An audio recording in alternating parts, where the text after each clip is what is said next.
Many people think of the Wild West as an exciting place full of brave cowboys riding into the sunset, having fair gunfights and taming the land with courage and a six-shooter. But in reality, it was nothing like that. For most settlers, life on the frontier was harsh, exhausting, and dangerous. They struggled every day just to find enough food, stay healthy, and keep warm. If you were suddenly dropped into the real Wild West, you'd have less chance of surviving a month than you would winning the lottery 5 times in a row. Imagine, you open your eyes and it's 1875. You're somewhere out on the American frontier. The first thing you feel isn't fresh air or the sounds of nature. It's dirt. Dirt in your mouth, your hair, and all over your skin because you're lying on a floor made of packed soil. Your back hurts terribly because you slept on something called a mattress, though it's really just a sack stuffed with straw and probably crawling with insects. The air smells damp and sour, a mix of wet earth and animal droppings. Unlike your clean, warm bed at home, you spent the night in a sod house, which people called a soddy. This was literally a house built out of chunks of prairie grass and dirt, stacked into thick walls. The roof is made of more sod laid over wooden poles. Water drips through in several spots. You sit up, only to smack your head on a low beam. A little shower of dirt falls onto your face, and something that looks like a beetle crawls into your hair. Welcome to life on the frontier, where the outside world is always creeping inside. From across the room, a woman's voice calls out, "Well, ain't you just a picture of sunshine this morning?" She's stirring a fire in a small iron stove. Even though she looks about 40, she's probably only 25. Life here ages you fast. Get your pants on, she tells you. Cows need milking, chickens need feeding, and we can't even think about breakfast until that's done. You look down and realize you're wearing a thin, ragged flannel nightshirt, not the leather outfit you might have pictured from the movies. Your dream of a heroic Wild West is already fading. Fast, the floor is freezing on your bare feet as you stumble to a tiny window. It's just a hole in the wall covered with oiled paper because glass costs too much. Through the blurry paper, you can see dawn is just breaking. It's about 4:30 in the morning. Days start early here, whether you're rested or not. Don't. Just stand there, the woman says. She hands you rough canvas pants and a shirt that feels like a potato sack. Your paws out with the horses already. We got a full day ahead. Apparently you have a frontier father now too. Before you can ask any questions, she shoves some old boots at you. They're cracked, stiff leather, and about half a size. Too small. And mind the snakes by the outhouse, she says casually. Killed a rattler out there yesterday. Where there's one, there's more. Snakes near the toilet, just another lovely detailed dot as you get dressed. You look around. The inside of the soddy. The whole place is just one small room, maybe 15 feet wide. You see the stove, a rough wooden table with mismatched chairs, a few shelves with dishes, and 2 beds. There's the straw-filled one you crawled out of, and a slightly bigger. One where your parents must sleep. A few clothes hang from wooden pegs on the wall. There's a Bible, an old almanac, and a jar holding something you can't identify. Your mother, or whoever she is in this strange reality, sees you staring at the jar. Pickled beets, she says. Last ones from fall. Been saving them. When? You finally step outside. The air is chilly.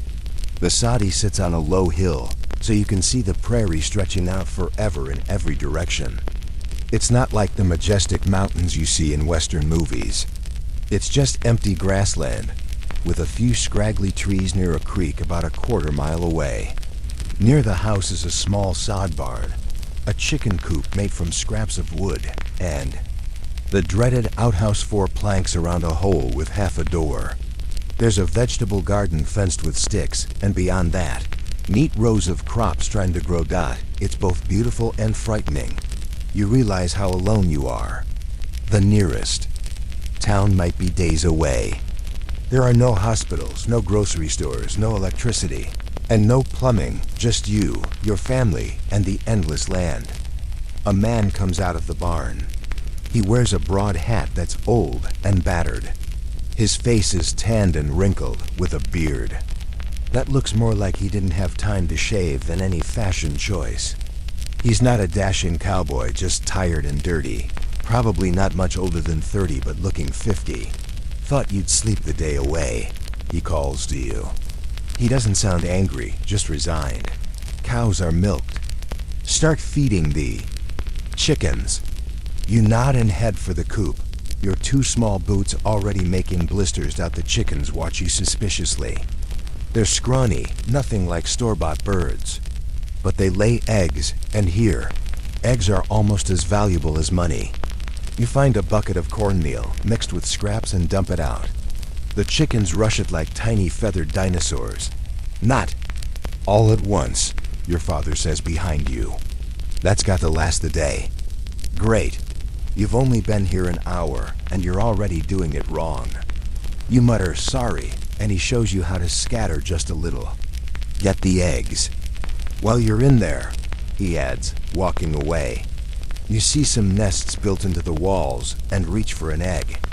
A hen instantly pecks your hand so hard it bleeds a little.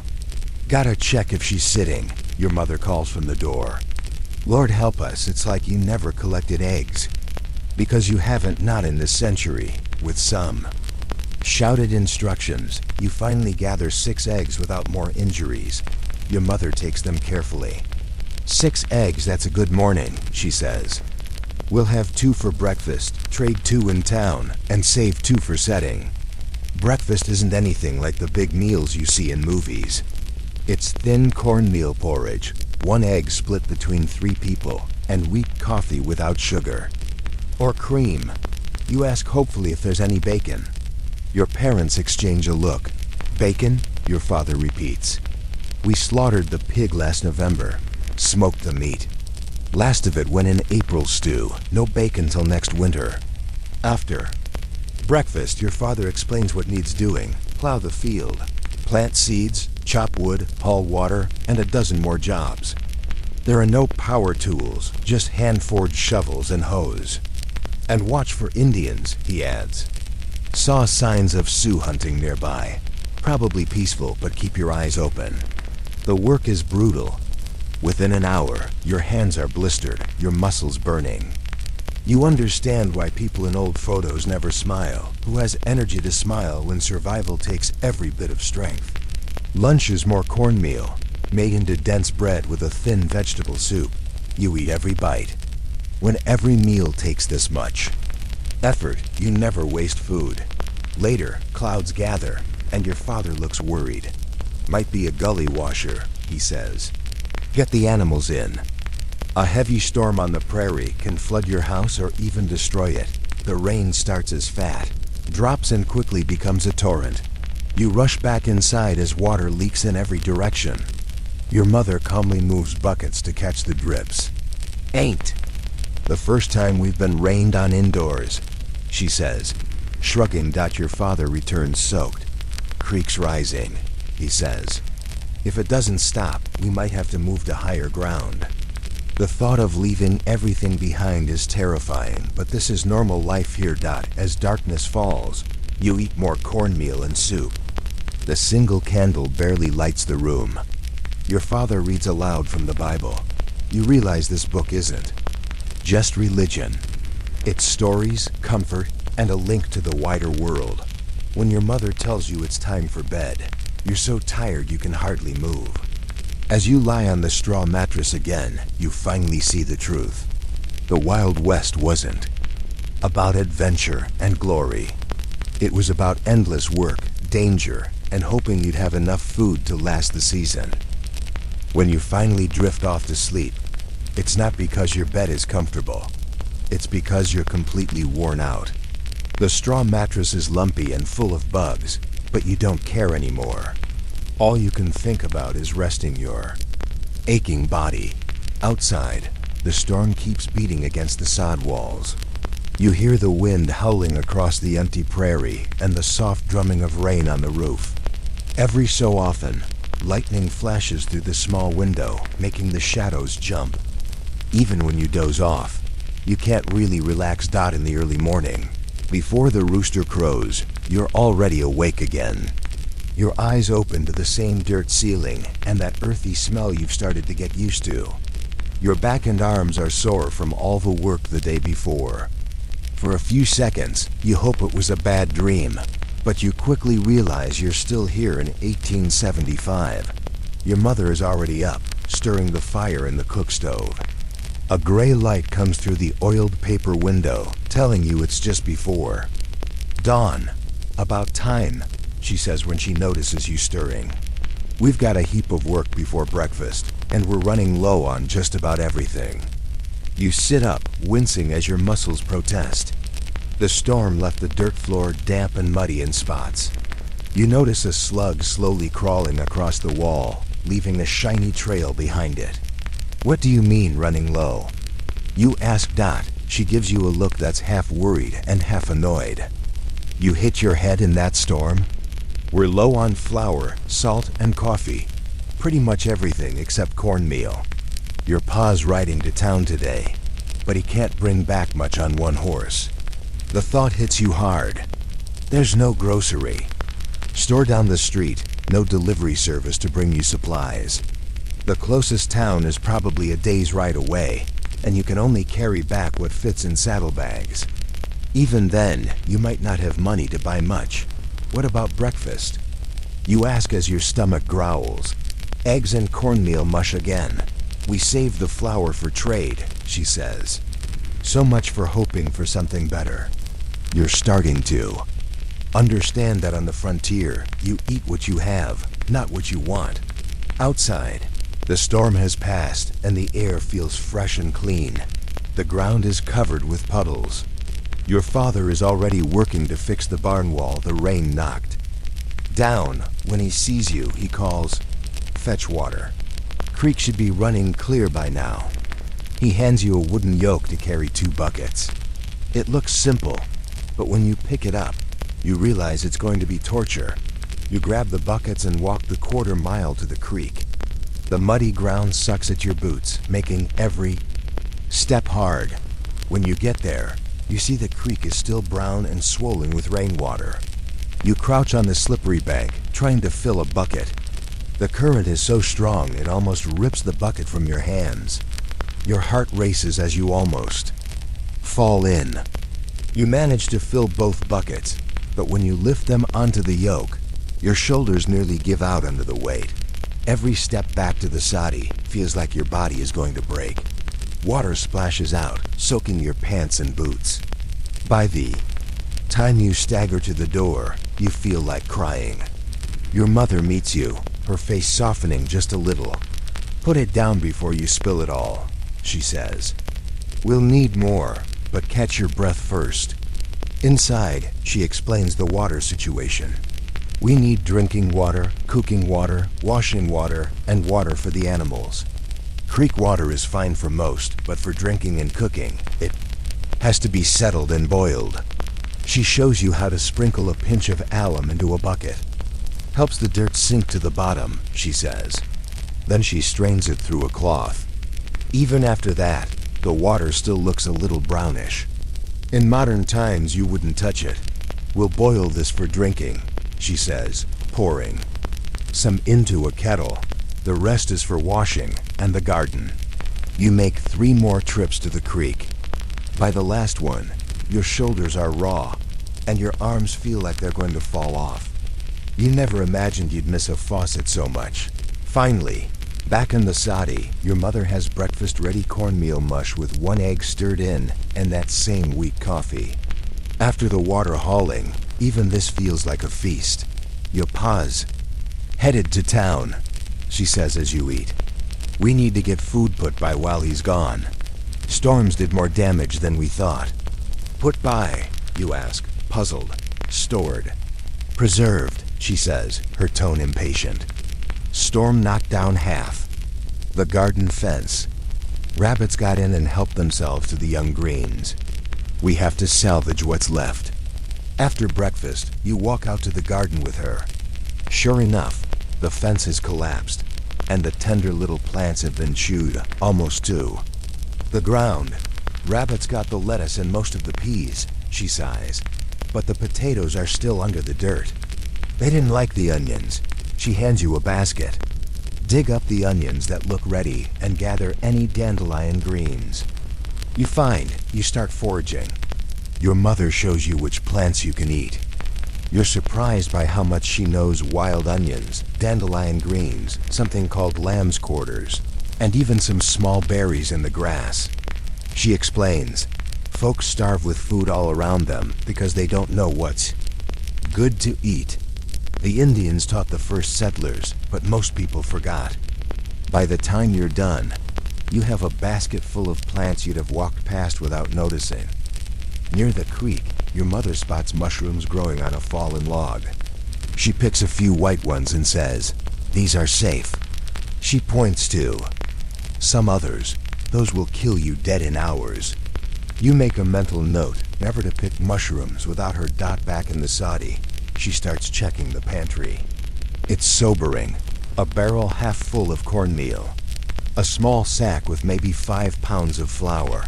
A nearly empty jar of molasses. A wooden box with a bit of salt. Some dried vegetables hanging from the beams, and a cloth sack of mystery meat. That's it. We'll make stew with what we found, she says. And I'll start some sourdough.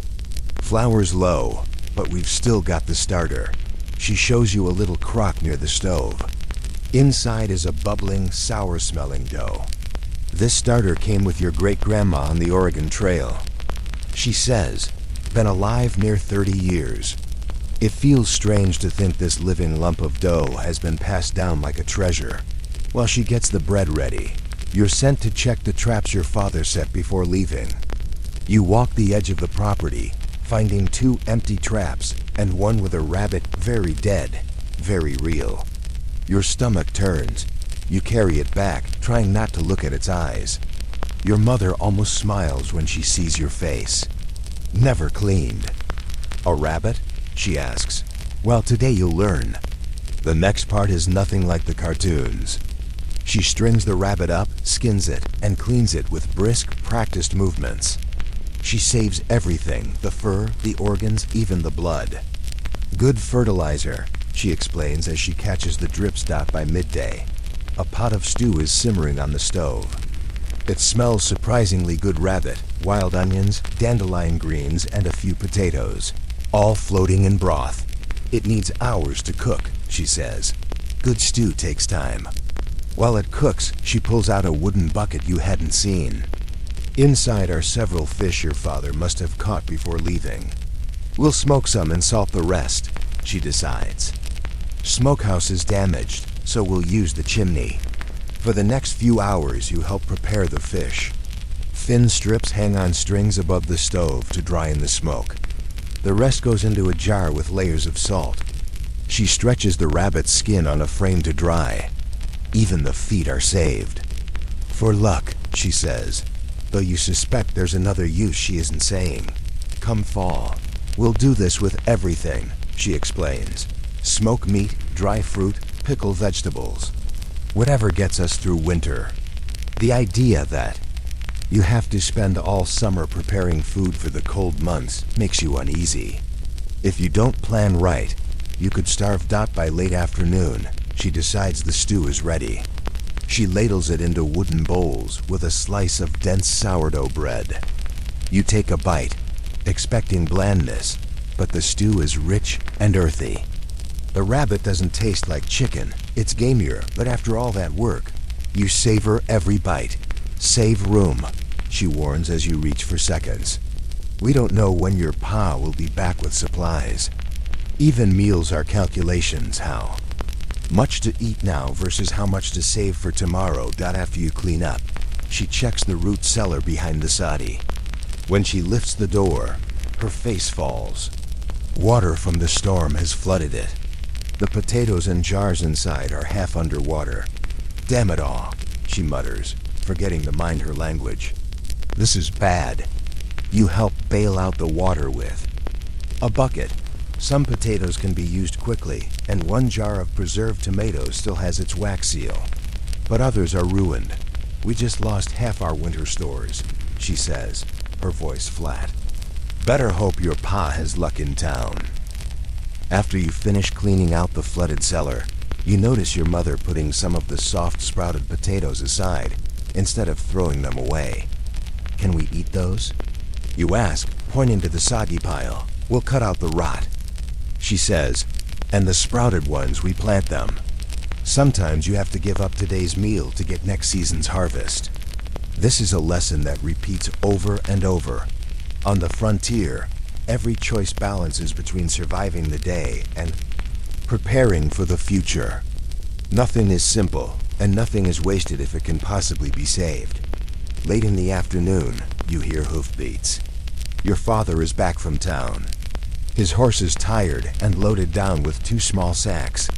The supplies look pitifully small compared to all the needs your family has. The first thing you notice when he unpacks is how little he could afford. There's a small bag of flour, a tiny pouch of sugar, some coffee beans, a few packets of seeds, and an old newspaper. Prices are up. Again, he says, his voice heavy. Flour's nearly double what it was last fall. Could only get 5 pounds for what we traded. The numbers feel unreal. You're used to going to a store and buying whatever you like. But here, every pound of flour is precious, every bit. Of sugar saved for special occasions. Any news? Your mother asks as she puts away the flour like it's gold dust. Sioux are restless up north, he says. Railroad is hiring more men to build tracks south of here.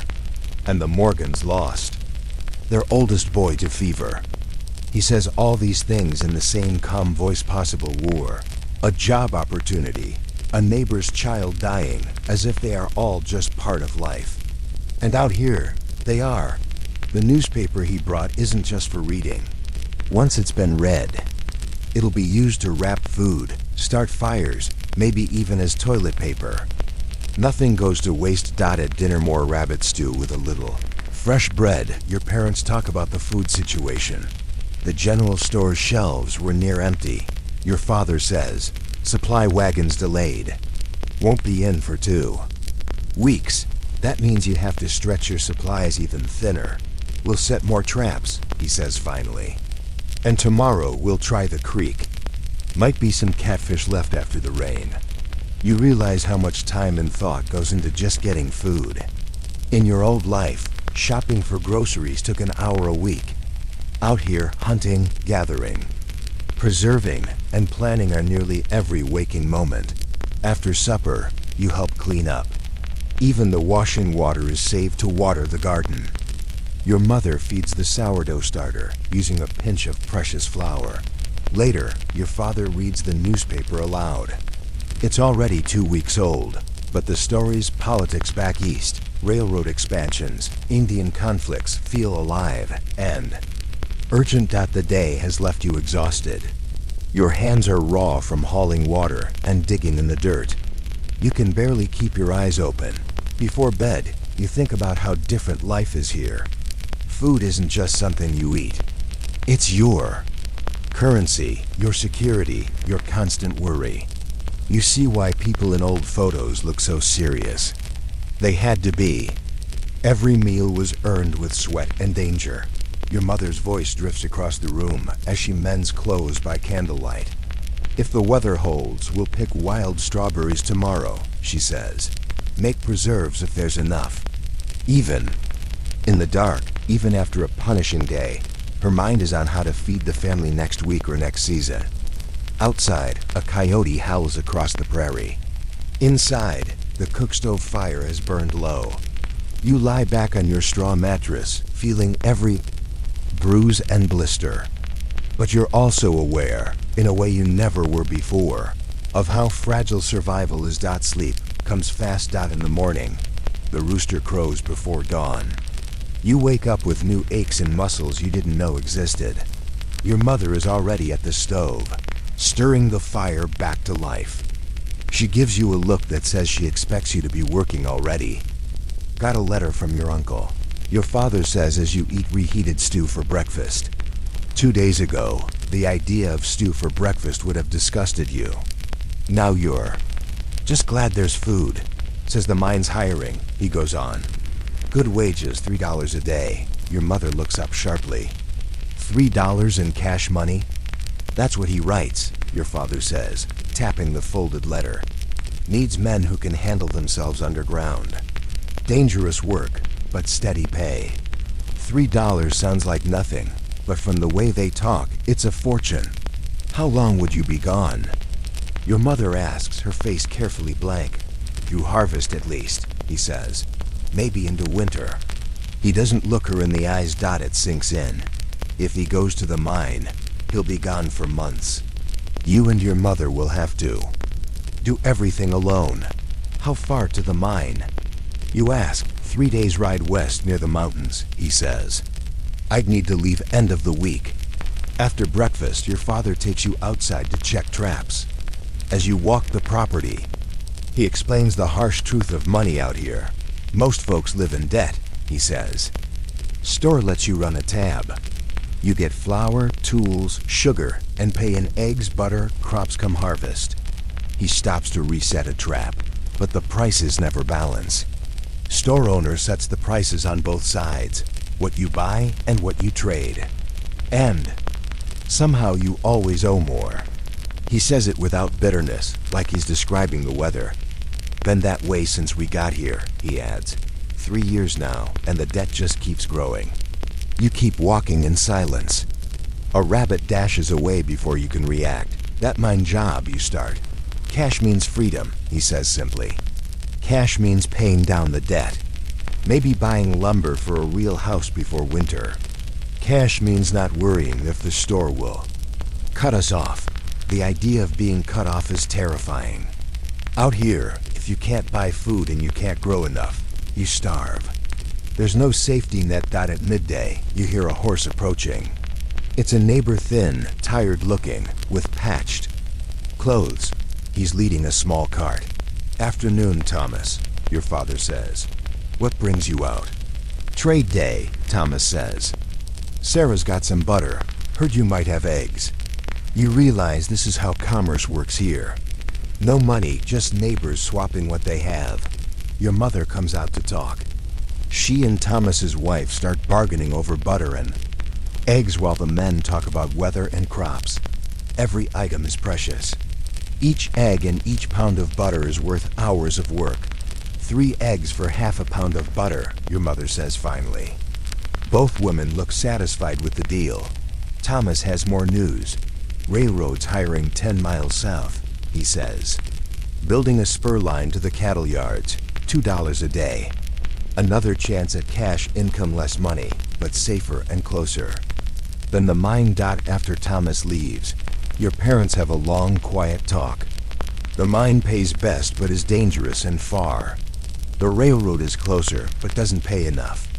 Staying home means constant debt but keeps the family together. What happens if we leave the homestead unworked? You ask. Your father looks grim. Claim. Jumpers, he says. Homestead Act says you have to improve the land for 5 years. Leave too long, someone reports it abandoned. We lose everything. Even the land you live on isn't safe. In the afternoon, you walk the fields with your father. He shows you the wheat shoots just starting to grow. Put in 5 bushels of seed, he says. If the weather's good, maybe 30 bushels at harvest. You do the math. Keep 5 bushels for next year, he goes on. 10 for our flour. Sell the rest, maybe 50 cents a bushel. You calculate 15 bushels at 50 cents. $7.50 for a season's work. Less than 3 days' pay at the mine. Why farm at all? You ask, why not work for wages? He gives you a look like you've asked something only a fool would say. Wages can stop, he says. Company can fold. Mine can collapse. He waves at the field. Land feeds you no matter what if you work it right. Might not make you rich, but you won't starve. As the afternoon goes on, another visitor rides up. But this one isn't welcome. A man in a black coat sits tall on a well-fed horse. He doesn't even get down to greet you. Instead, he looks over your small sod house like it's not worth much. Reynolds, your father says stiffly, "What brings the bank all the way out here?" Reynolds pulls a leather folder from his saddlebag and hands your father a piece of paper. "Just making my rounds," he says coolly, reminding folks of their obligations. Then he rides away without another word. Your father crumples the paper in his fist. His jaw is tight with anger. "Vultures," he mutters, "just waiting for folks to fail." You look at the paper. Over his shoulder, it's a tax bill, $2.40. That might not sound like much, but out here, it feels enormous. Where are we supposed to get that? He whispers that your mother comes out to see what's going on. "We could sell the cow," she says, though she doesn't sound happy about it. Your father shakes his head. "Then we'd have no milk, no butter. We'd end up deeper in debt buying those things from the store." His eyes look tired as he folds the paper. Might have to take that mine job after all. By supper time, you can feel the heavy mood in the air. The reality of life out here is sinking in. You're always behind. You can't ever get ahead because everything costs money you don't have. Even when you work hard every day, you still end up owing. Supper is plain. Sourdough bread, the last of the rabbit stew, and a few dandelion greens your mother picked. You eat every bite, knowing how much work went into this small meal. After you finish, your father pulls out a slate and chalk. Paper is too precious to waste on calculations. He starts writing numbers carefully. "Store debt $15, he says. "Property tax $240, need seed for next year. Supplies for winter." He rubs his forehead. It adds up to more than this place can earn in trade. He taps the slate. "The mine it is," he says finally. "I'll leave Saturday. If I can work 4 months before snow closes the roads, maybe I can bring home $40 or $50. Your mother nods, her face unreadable. "I'll start getting your things ready." The next morning, there's a knock on the door. It's Miller, your neighbor, a big man with broad shoulders. "Barn raising next week," he tells your father. "Could use every hand. Johnsons and Petersons are coming. Thought your boy here might help too." He nods at you. "Barn raisings are special. It's one of the few times everyone works together instead of alone. Neighbors trade labor because no single family can build something so big by themselves. We'll be there," your father promises. "Might be the last big job I do before heading to the mines." Miller's face changes a little when he hears about the mines. "Heard they had a collapse last month," he says quietly. 3 men didn't make it out." Your father nods. Slowly, "I heard the same." He looks tired. "But they pay in cash, and the tax man won't take eggs or wheat." After Miller leaves, you go about your chores, hauling water, feeding animals, checking traps, pulling weeds. You've been here long enough that your hands don't blister as easily. You're getting used to the constant work. As you and your father walk the property, he explains more about life here. "Land's the only wealth out here," he says, wiping sweat from his face. "Get enough acres under plow, you might someday hire help instead of doing everything yourself."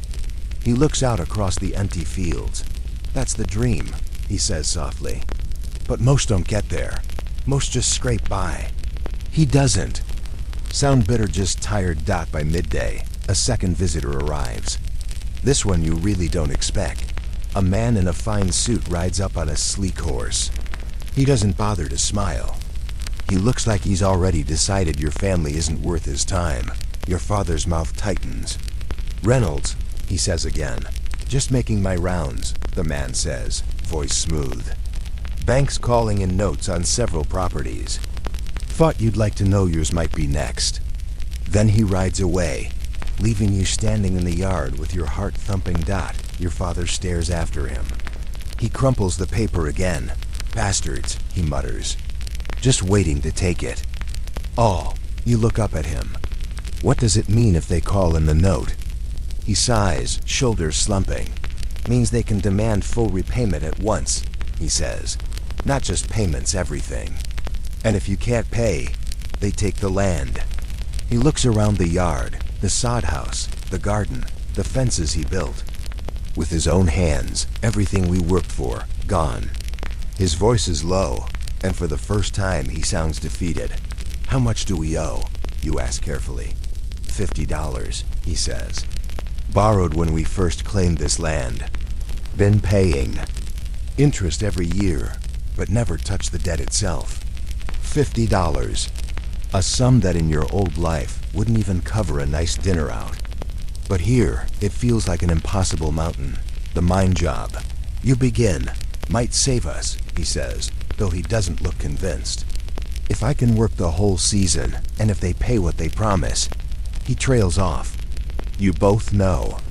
A lot of men went to those mines with dreams of paying their debts and never came back.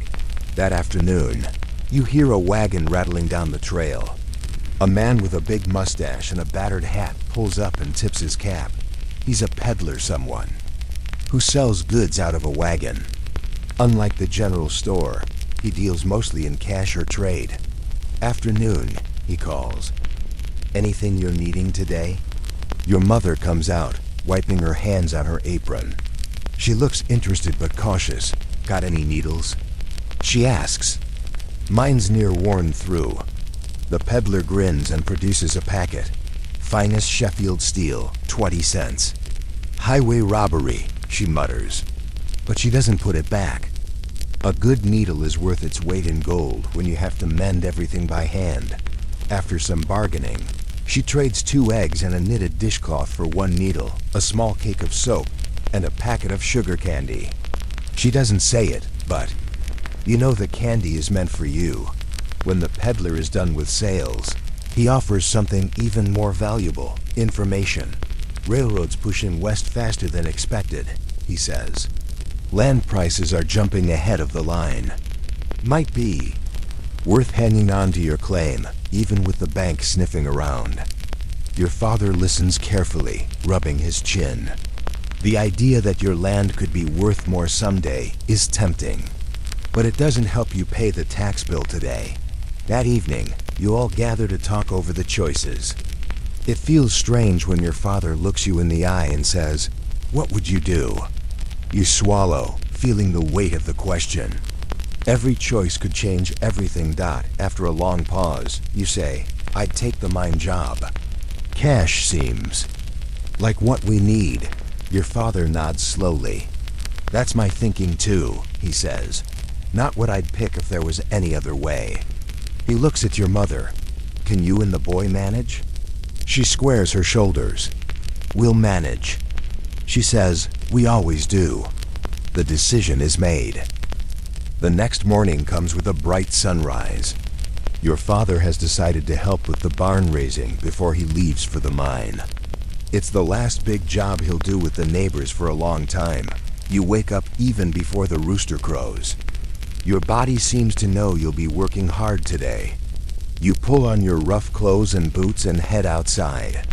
Feeling the chill of early morning, the Miller place, where the barn raising is happening, is bigger than your family's.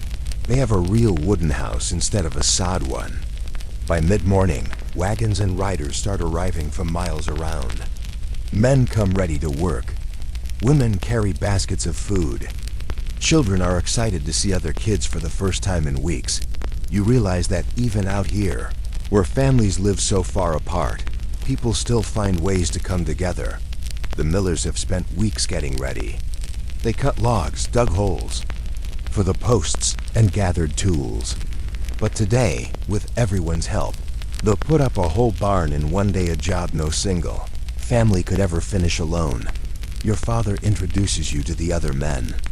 They size you up quickly, trying to see if you're strong enough to help. You get assigned to a group lifting heavy beams. Your father will keep an eye on you. The work is harder than anything you've done so far. You help carry massive timbers. You hold them steady while others nail them in place. You climb onto wobbly platforms to help raise the roof supports.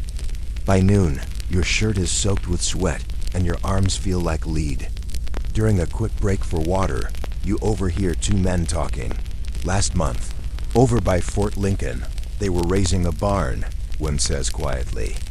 Beams slipped and crushed. Jensen right across the chest. Dead before they laid him down, the other says, shaking his head.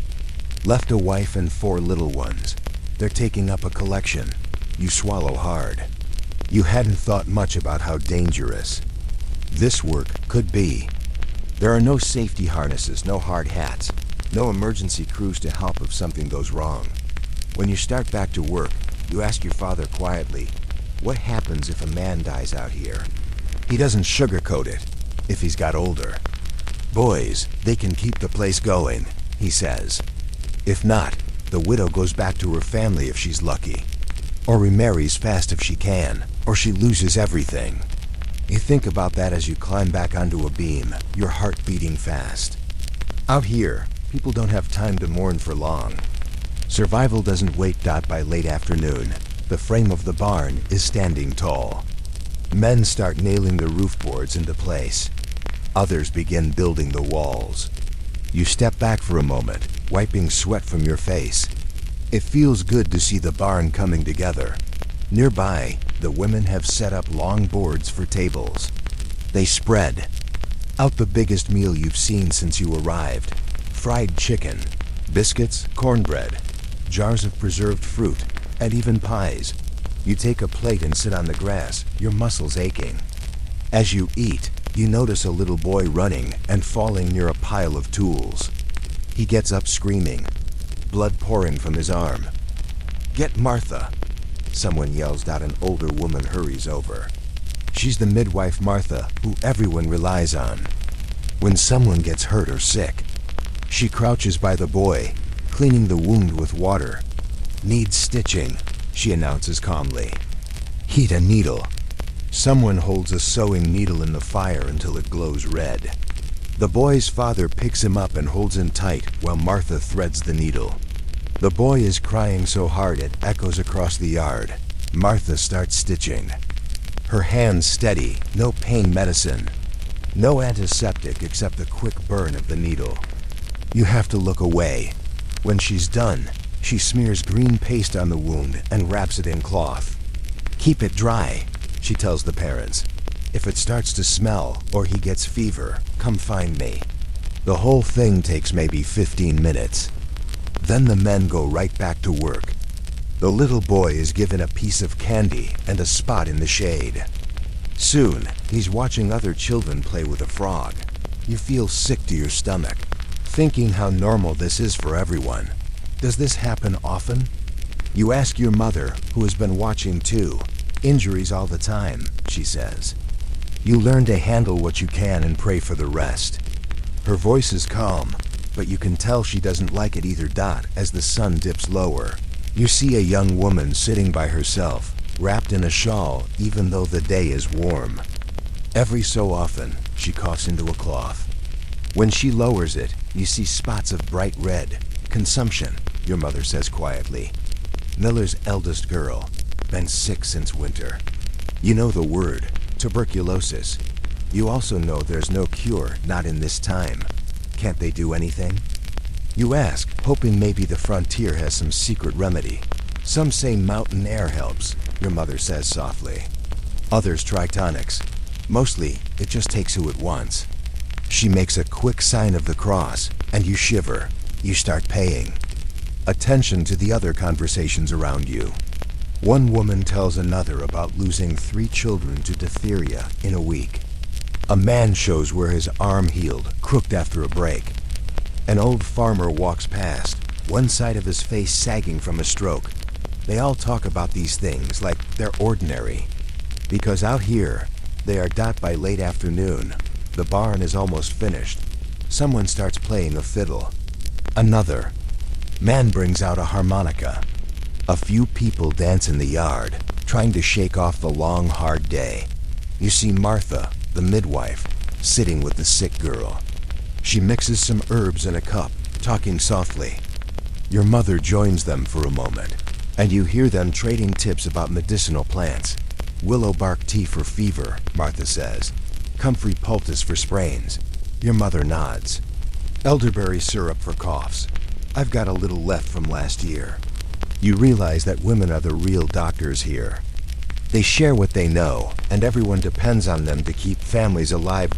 As dusk falls, people begin loading wagons to head home before dark. You help pack up your family's things. Your hands are blistered, your shoulders throbbing. You get a splinter in your palm that makes your eyes water, but you grit your teeth and don't complain. Out here, you don't fuss over little hurts. On the ride home, your father points out plants growing by the trail. Echinacea, he says, gesturing at a purple flower, helps fight infection. He nods at another patch of yellow. Yarrow stops bleeding. Your mother glances back at you. Your pa knows his herbs. Good thing, too. Back at the sadi, you're relieved to see it still standing. The kitchen smells warm and familiar after the long day. Your mother looks at your hand. That splinter's got to come out, she says. She heats a needle in the cook stove fire, then picks out the sliver while you bite your lip. Afterward, she rubs a thick paste on it. What is that? You ask, sniffing the strong smell. Garlic and honey, she says. Kills infection. In your old life, you'd have used a bandage and antibiotic cream. Here, that's as fancy as it gets. Later, your father announces, I'll leave for the mine tomorrow morning instead of waiting. Your mother doesn't protest. She quietly starts gathering his extra clothes, hardtack, and dried meat. That evening, your father sits by the cook stove with his Bible on his knee. You watch him slowly turn the thin pages, his thumb smoothing the corners. He isn't reading out loud this time, just thinking. Your mother moves around the room, checking every little thing. She packs a cloth bundle with hardtack, smoked fish, a little coffee, and the last piece of sugar candy. She adds a small folded blanket and a tin cup. Finally, she stops fussing. She looks at your father and says, You have to come back. He doesn't look up. He just nods once.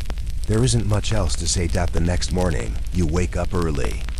The sky is pale gray. Your father is already outside saddling the horse. You walk out to stand beside him. He glances at you, his face serious but not unkind. Look after your ma, he says. Be her strong right hand. You nod, not trusting yourself to speak. He swings onto the horse. The animal shifts under his weight, then settles. Your mother comes out, wiping her eyes. She holds up the bundle of food, and he ties it behind the saddle. You get sick, she says firmly. You come home. He nods again. I will. There's no big goodbye, no hugs, no long speeches. Just a quiet moment as he turns the horse and rides down the trail. You watch until he's just a dot on the horizon. Your mother clears her throat. No sense standing here, she says briskly. We've work to do, and that's it. 1 minute he's here, the next he's gone. The day feels heavier without him. You can tell your mother feels it too, though she tries not to show it. After breakfast, cornmeal mush and a single egg. She gives you a long list of chores. We'll need more firewood, she says, and the garden fence still needs fixing. You spend the morning chopping wood. Each swing of the axe makes your arms ache. When you stop to catch your breath, you look around. The land feels even bigger, emptier, with your father gone. At midday, you eat a small meal, just bread and water. Your mother takes her sewing to the doorstep so she can watch for anyone riding up. No one comes. After lunch, you help mend the garden fence. You drive wooden stakes into the wet ground, tying them together with bits of wire. Every time you think you're done, your mother finds another spot that needs fixing. We have to keep the rabbits out, she says. Can't afford to lose another row of beans. Her face is set in a way that tells you there's no arguing. When the fence is finally patched, she has you dig up some of the half-rotted potatoes from the flooded cellar. She shows you how to cut out the bad parts. Waste not, she says. Even a little food is better than none. You scrape mud from the potatoes, trying not to gag at the smell. After a while, you stop noticing. That evening, you sit together by the stove. Your mother has a piece of old newspaper spread across her lap. She's reading the stories slowly, sounding out words she doesn't know. You ask, "Did you go to school?" She shakes her head. "Not much. My pa thought girls didn't need schooling. But I learned my letters from the Bible." She turns the paper so you can see a picture of a new kind of reaping machine. Says it can harvest 10 acres in a day. She murmurs, "Imagine that." She sounds wistful, as if she's picturing a future where life isn't so hard. After supper, she goes to the trunk near the bed and takes out a small tin. She opens it carefully, showing you what's inside. A few coins, tied up scraps of paper, a folded letter. "This is everything," she says softly. "What little we have to get us through until your pay comes back." She counts out the coins. 42 cents. "We'll make it stretch," she says, though she doesn't sound convinced. That night, you can't sleep. You hear every creak of the soddy settling, every howl of a coyote. You lie there thinking how much depends on your father making it back safely. When you finally drift off, your dreams are full of dark tunnels and falling rocks. The next morning, you wake to your mother shaking your shoulder. "Time to milk the cow," she says. You get up and pull on your boots. Your muscles ache from the wood chopping. But you don't complain. Outside, the sky is pink and cold. You cross the yard to the small sod barn. The cow eyes you suspiciously as you set down the bucket. You've never milked a cow alone. It takes you forever to get started. The cow flicks her tail in your face and steps on your foot. Your mother appears in the doorway, arms crossed. "You're scaring her," she says. She kneels beside you, showing how to calm the animal. Her hands are practiced, sure. Milk streams into the bucket with a steady rhythm. "Animals feel fear," she says. "You have to be calm." After she shows you again, you try. Your hands are clumsy, but finally you get the milk flowing. When you carry the bucket back inside, your mother strains the milk through a cloth. She pours some into a small crock. "For butter," she explains. "If it sours, we can still use. If for baking." You think about how nothing is wasted here, how everything has to do double duty. The rest of the morning is spent cleaning the soddy. You sweep the dirt floor, shake out the blankets, and scrub soot off the stove. Your mother takes the chance to go through every shelf, setting aside anything spoiled by the cellar flooding. "Half these jars are no good," she says, voice flat. "We'll eat the rest before they turn." It feels like every time you get ahead, something pulls you back down again. After lunch, she has you walk the traps by the creek. You find one small rabbit, barely enough meat for a meal. When you bring it back, your mother doesn't look disappointed. She just says, "Better." Then nothing. She shows you again how to skin and clean it. This time you don't flinch. You just do it. By evening, you're so tired you can hardly keep your eyes open. You eat supper, rabbit stew and bread, and try not to think about how little food is left. Before bed, your mother sits by the window, looking out across the dark prairie. "Your pa should reach the mining camp by tomorrow night," she says quietly. You picture him riding alone, with nothing but his bundle of supplies. You wonder if he's thinking about you. When you finally crawl into bed, you feel older than your years.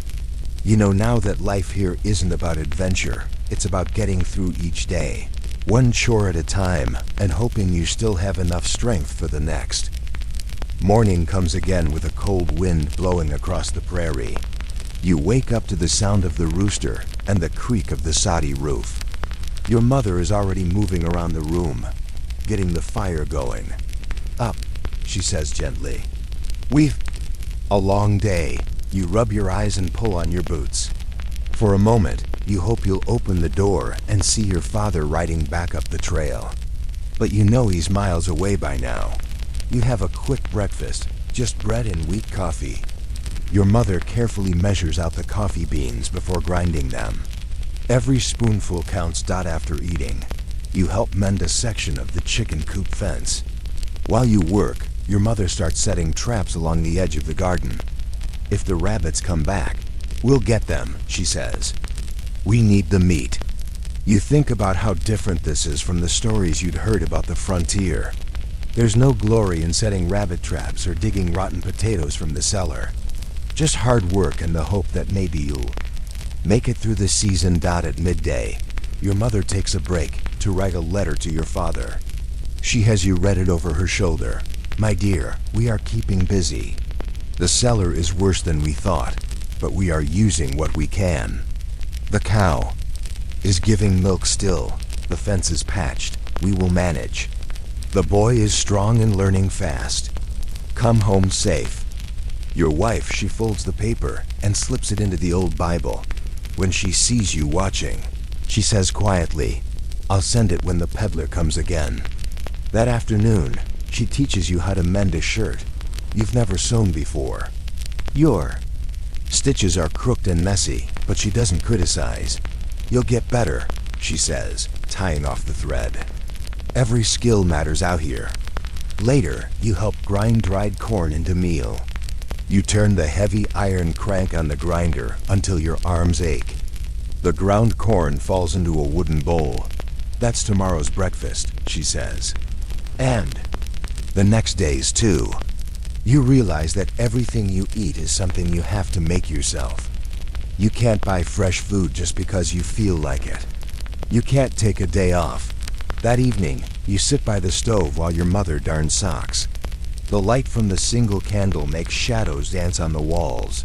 Tell me a story, you ask, hoping to fill the quiet. She thinks for a moment, then begins.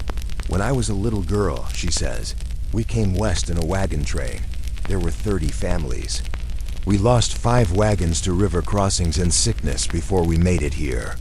She tells you how her father built their first sod house with help from neighbors. How her mother saved seeds in a handkerchief hidden in her dress. How, one winter, they almost starved. But we didn't, she says firmly, because we kept going. Her eyes meet yours. You keep going. That's how you survive. You nod, feeling the truth of it sink in. The next morning, the sky is gray and heavy. Your mother looks out the window and says, storm's coming. You spend the day preparing. You help carry in firewood. You check the traps. You fill every bucket and crock with water in case the creek floods again. When the rain starts, it comes fast. Wind slams against the soddy walls. Water drips through the ceiling in 5 places. Your mother sets out pots to catch the leaks. You hold your breath as the wind rattles the roof. It's held before, she says calmly. It'll hold again.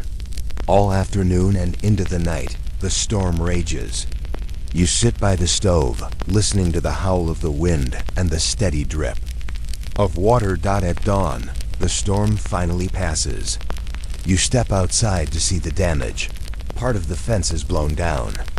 The creek has risen and flooded the garden again. You and your mother don't say much. You just start cleaning up. That day, as you haul muddy boards back to the fence line, you realize something important. Survival here isn't about being brave in the way the old stories said. It's about not giving up, even when everything keeps going wrong. That evening, as you eat a thin stew of boiled potatoes and wild onions, your mother looks across the table at you. You're doing well.